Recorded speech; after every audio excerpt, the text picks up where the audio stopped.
Hello students, how are you? कैसे हैं आप? Very good students. हमें टारगेट बना करके पंक्चुअली रेगुलरिटी से अपने लक्ष्य की ओर आगे बढ़ते रहना है। हमें अपने टारगेट को हासिल करना है। उसके लिए हमें अपने पूरे टारगेट को छोटे छोटे स्टेप्स में डिवाइड कर करके एक स्टेप से आगे बढ़ते रहना है। अभी इसके पहले हम लोगों ने work done by constant force discuss किया था। आज हम work done by variable force discuss करेंगे, जहां पर फोर्स का मैग्नीट्यूड चेंज होता है, डायरेक्शन कांस्टेंट रहती है। ऐसे फोर्सेस को कंसीडर करेंगे। हालांकि हम वेरिएबल फोर्स में उन सारे फोर्सेज को इंक्लूड करते हैं जिनका चाहे मैग्नीट्यूड चेंज हो रहा हो, चाहे डायरेक्शन चेंज हो रही हो, चाहे दोनों चेंज हो रहा हो, वो सब आपके वेरिएबल फोर्स में आते हैं। तो आज हम उन फोर्सेज को डिस्कस करेंगे जो वेरिएबल फोर्सेज हैं, उनके द्वारा वर्क डन डिस्कस करेंगे। आइए हम देखते हैं कि वेरिएबल फोर्स के द्वारा वर्क डन कैसे निकालें। वेरिएबल फोर्स के द्वारा वर्क डन फाइंड आउट करने का दो मेथड है। या तो हम फोर्स और टाइम के बीच में ग्राफ प्लॉट कर लें, उस ग्राफ का एरिया फाइंड आउट कर लें, तब वर्क डन आ जाएगा। या तो हम इंटीग्रेशन मेथड का यूज करते हैं। आइए हम देखते हैं कैसे कैलकुलेट करेंगे एक वेरिएबल फोर्स के द्वारा work done. Work done by variable force. The force whose either magnitude or direction or both changes is called variable force. Means एक ऐसा फोर्स जिसका चाहे मैग्नीट्यूड चेंज हो रहा हो, या डायरेक्शन चेंज हो रही हो, या दोनों चेंज हो रहा हो, उसे हम क्या बोलते हैं? वेरिएबल फोर्स बोलते हैं। तो एक ऐसा फोर्स जिसका चाहे मैग्नीट्यूड चेंज हो, या डायरेक्शन चेंज हो, या दोनों चेंज हो, तो ऐसे फोर्सेज को हम वेरिएबल फोर्स बोलते हैं। एग्जाम्पल में देखें, spring force F equal to minus k x, ये एक वेरिएबल फोर्स है। यहाँ पर फोर्स एक्स पर डिपेंड कर रहा है। जैसे जैसे स्प्रिंग का कंप्रेशन या एक्सटेंशन चेंज होता जाएगा, वैसे वैसे स्प्रिंग फोर्स चेंज होता जाएगा। Force between 2 point charges, 2 point charge के बीच में लगने वाला फोर्स, ये सारे फोर्स वेरिएबल फोर्स होते हैं, जो कि डिस्टेंस के साथ या डिस्प्लेस या एक्सटेंशन के साथ चेंज होते जाते हैं। We can find the work done by variable force as follows. हम वेरिएबल फोर्स के द्वारा वर्क डन दो मेथड से निकाल सकते हैं। पहला मेथड है ग्राफ मेथड, दूसरा है इंटीग्रेशन मेथड। अब आइए हम देखें, इंटीग्रेशन मेथड में हम क्या करते हैं।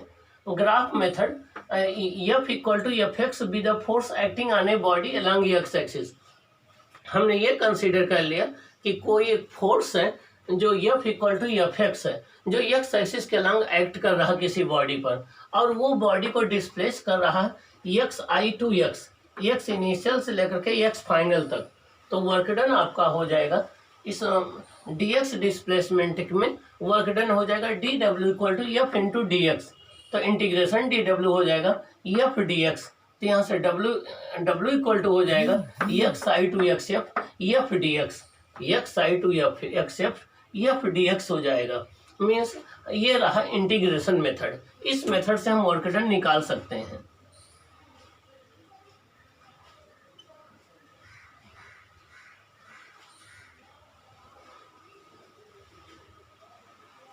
ये आपका इंटीग्रेशन मेथड है, इससे हम जो है वर्क डन फाइंड आउट कर सकते हैं। सेकंड है ग्राफ मेथड। ग्राफ मेथड में हमें क्या करना होता है कि हम फोर्स और डिस्प्लेसमेंट के बीच में ग्राफ फाइंड आउट करते हैं। फोर्स और डिस्प्लेसमेंट के बीच में हम ग्राफ फाइंड आउट करते हैं। ये फोर्स को वाई एक्सिस पर ले लिया, डिस्प्लेसमेंट को एक्स एक्सिस पर ले लिया, इनके बीच में ग्राफ प्लॉट किया। अब ये ग्राफ सपोज कर लो ए बी आया, तो ग्राफ और एक्स एक्सिस से जो सराउंडेड एरिया है, अगर ये एरिया हम फाइंड आउट कर लें तो हमें वर्क डन पता लग जाता है। तो जब भी हमें फोर्स और डिस्प्लेसमेंट के बीच में ग्राफ दिया गया हो, तो उस ग्राफ का एरिया हमें वर्क डन दे देता है। तो यहाँ वर्क डन हो जाएगा area of F x graph हो जाएगा 10 by calculation of area work done can be calculated. हम वर्क डन को, इसका एरिया कैलकुलेट कर करके वर्क डन हम फाइंड आउट कर सकते हैं। तो आइए अब हम इस पर बेस्ड एप्लीकेशन देखते हैं, जिससे ये बात आपको क्लियर हो जाए कि कैसे हम वर्क डन कैलकुलेट करते हैं। अब force F equal to 15 plus 0.5 x on a particle in x direction. कोई एक फोर्स है 15 प्लस 0.5 एक्स, ये एक्स डायरेक्शन में एक्ट कर रहा है। Find the work done by the force in moving the particle from x equal to 0 to x equal to 2 metre. x equal to 0 से x equal to 2 metre में हमें work done find out करना है। x equal to 0 से x equal to 2 metre में हमें work done find out करना है। तो आइए हम यहाँ पर इंटीग्रेशन मेथड का यूज करेंगे। हमें सोल्यूशन गिवन, फोर्स हमारा गिवन है 15 प्लस 0.5x, 15 प्लस 0.5x ये हमारा फोर्स है। हमें वर्क डन और डिस्प्लेसमेंट हमारा क्या है, ये है displacement x equal to 0 metre से x equal to 2 metre. Means initially वो body x equal to 0 metre से x इक्वल टू 2 मीटर तक फाइनली डिस्प्लेस की गई है। Work done question mark, w equal to हो जाएगा xi to xf f dx हो जाएगा।